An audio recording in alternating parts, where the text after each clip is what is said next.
خوتي وطيتي صباح عليكم. Bonjour tout le monde, أهلا وسهلا بكم يا جماعة الخير. J'espère que vous allez bien, j'espère que vous vous portez bien. J'espère que vous avez bien commencé cette nouvelle journée. Ici il fait beau, c'est rare en ce moment. C'est de plus en plus fréquent quand même grâce au changement climatique, au lieu de dire à cause. Mais bon, on ne peut pas s'en réjouir longtemps, hein. On a un beau soleil en plein milieu de février. Mais bon, ce soleil, on ne peut pas en profiter. Il ne peut pas nous procurer de la joie ni du bonheur quand on est algérien ou algérienne. Parce que l'actualité de notre pays bascule dans une dimension totalement irréelle et surréaliste. Et l'avenir de notre pays est plus que jamais inquiétant.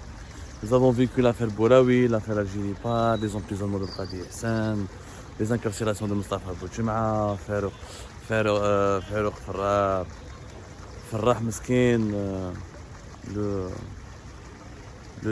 brillant universitaire et chercheur, diplômé de l'Université d'Ottawa et de Montréal.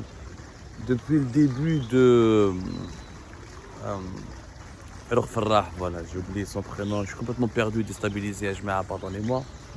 Depuis la fin de l'année 2023, la dictature, la répression, les violations des droits de l'homme, la persécution, la hogra se sont nettement aggravées dans notre chère Algérie. Donc aucun soleil étincelant ne pourrait me mettre un peu de baume au cœur tant que notre pays est en train de subir ce qu'il est en train de subir en ce moment, à savoir une véritable descente en enfer. Le point de départ de cette émission était une photo que je contemple depuis maintenant 48 heures.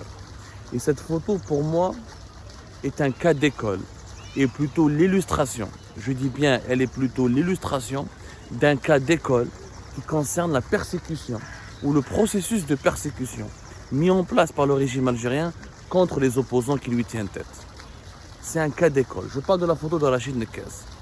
Vous avez été nombreux et nombreux à relever cette photo diffusée sur sa page Facebook. Où Rachid Nekez apparaît dans une posture humiliante, grave, une posture rabaissante, une posture pitoyable. Chef Rachid Nekez qu'on ne reconnaît plus. On ne le reconnaît plus. Comparez cette photo qui a été mise sur sa page Facebook, il y a de cela 48 heures, avec les anciennes photos de Rachid Nekez en 2014, en 2013, quand elle a commencé à militer en Algérie. Remarquez la différence entre les deux hommes. Le premier était un homme rayonnant, pétillant, dynamique, ambitieux, charmant, élégant, classe, volubile, communicatif. On sentait en lui la niaque, comme on dit, la volonté, la détermination de vaincre, d'apporter du changement.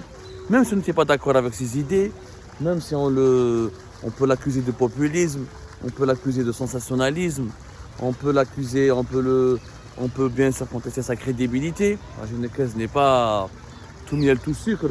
Il n'est pas en tout cas le meilleur exemple peut-être de l'élégance politique ou de l'excellence intellectuelle, mais il reste quelqu'un qui a apporté son grain de sel et qui a permis à l'Algérie de libérer la parole et il a changé la politique. Il a contribué à changer une façon de faire de la politique en Algérie. C'est là du niveau. C'est quand même un mec qui a écrit 4 livres. Son dernier livre, Mon combat contre la dictature algérienne, il est bien écrit. Il est bien écrit, bien rédigé.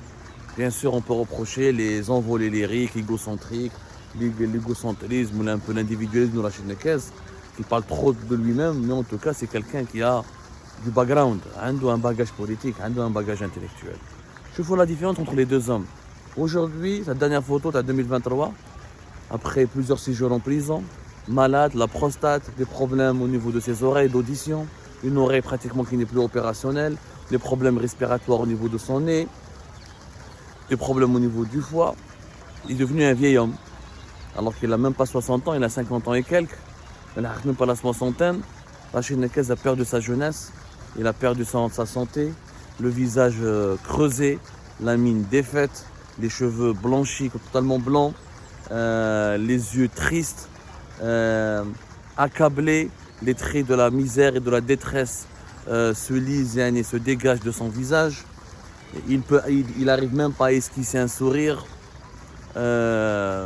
Sa barbe, une barbe avec de 3 jours, avec la barbe de chagrin,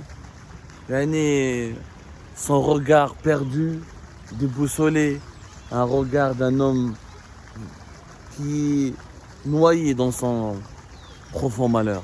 Un homme qui se noie dans son profond malheur. C'est un homme qui a été détruit. C'est un homme qui a été détruit. Un brillant homme qui a été détruit. Un brillant homme, je le dis, il était mon adversaire. Je suis le plus crédible dans la Rachid Nekes parce qu'il était mon adversaire. Il m'a poursuivi en justice. On s'est disputé ensemble, on s'est bagarré. Il m'a insulté, on s'est menacé. On a été des adversaires. De 2017 jusqu'à 2020, on a été des adversaires acharnés. Hein. Mais l'homme je ne peux que reconnaître ses qualités intellectuelles et ses qualités humaines. C'est un vrai politique. Il fait du populisme. Il a compris que le populisme pouvait apporter du changement. Il pouvait être utile dans la carrière d'un homme politique. Il a compris l'importance des réseaux sociaux en Algérie. Il a compris l'importance de la communication digitale pour l'exercice, pour l'activité politique et pour le combat politique en Algérie. Il a été l'un des éléments déclencheurs qui a permis de briser le mur de la peur, pour que le peuple algérien brise le mur de la peur, pour qu'il s'approprie de la rue. C'est le seul qui a voulu se réapproprier de la rue, en dépit des arrestations, en dépit des violences policières, de ses multiples gardes à vue. Il s'en est toujours sorti, il a toujours prouvé son courage. Je peux lui contester tout. Peut-être qu'il n'a pas de crédibilité, peut-être qu'il n'a pas un projet de société valable, mais il a en tout cas du courage, il a de l'intelligence. Mais qu'est-ce qu'il reste de cet homme courageux, de cet homme intelligent aujourd'hui en 2023? Rien. Aujourd'hui, nous avons c'est le terme exact. Cet homme est devenu un champ de ruines. Un champ de ruines. Quand on compare les deux hommes de 2014-2015, y compris de 2019, avec le Rachid Nekes d'aujourd'hui, c'est strictement, il n'y a aucun lien. C'est deux personnalités différentes. Là, nous avons en face de nous un mort-vivant. Les séquelles de la prison. De décembre 2019 jusqu'à février 2021, de mai 2022 jusqu'à fin janvier 2023. Prison في الحراش, prison في القليعة, prison في Chlef. Il a été emprisonné à Al-Bayed. Il est tombé malade durant son emprisonnement. Son état de santé s'est nettement détérioré. Ses conditions de détention étaient parmi les plus terrifiantes. Prévu de nourriture de qualité ou une nourriture de strict minimum pour avoir une bonne alimentation. Il n'avait même pas de lit pour dormir dans sa cellule. Prévu d'une prise en charge médicale. Il a été quand même bastonné à maintes reprises entre 2020 et 2021, entre 2021 et 2022 avant qu'il revienne en prison. Cet homme a été détruit. Le régime algérien a utilisé Rachid Nekes comme un cas d'école. Il l'a persécuté de façon chirurgicale. Je dis bien, il l'a persécuté de façon chirurgicale.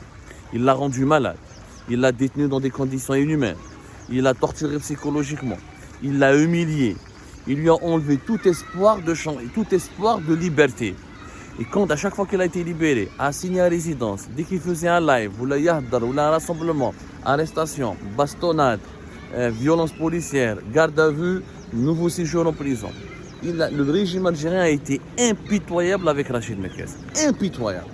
En quelque sorte, Rachid Nekes était devenu le laboratoire du régime algérien dans lequel il a exercé ses méthodes de répression.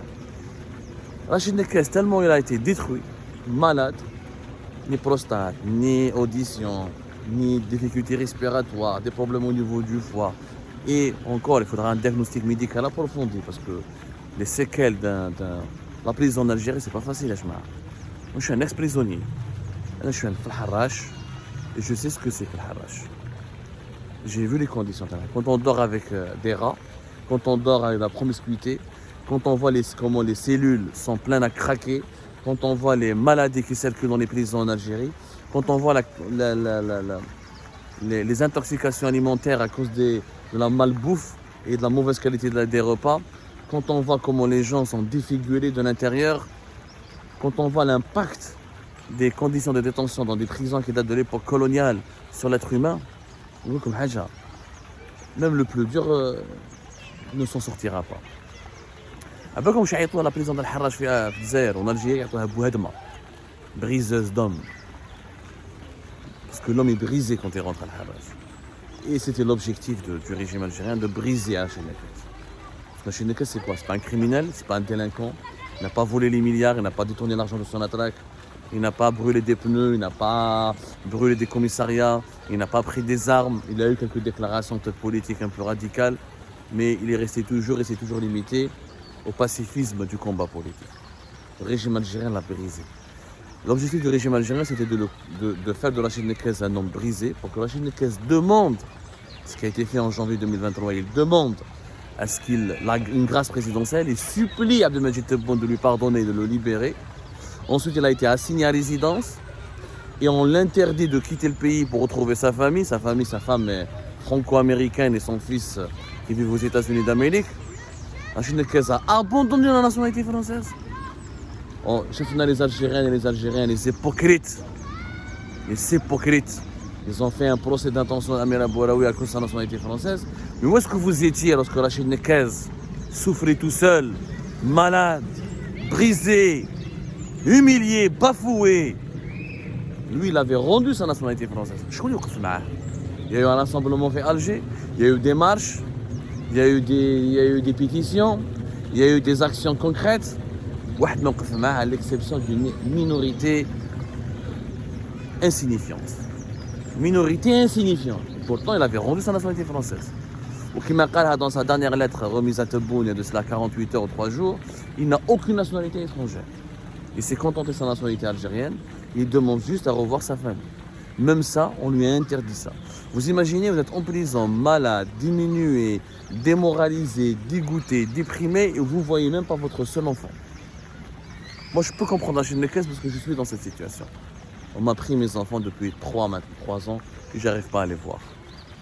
Donc, on ne ressent la braise que celui qui a le pied dessus.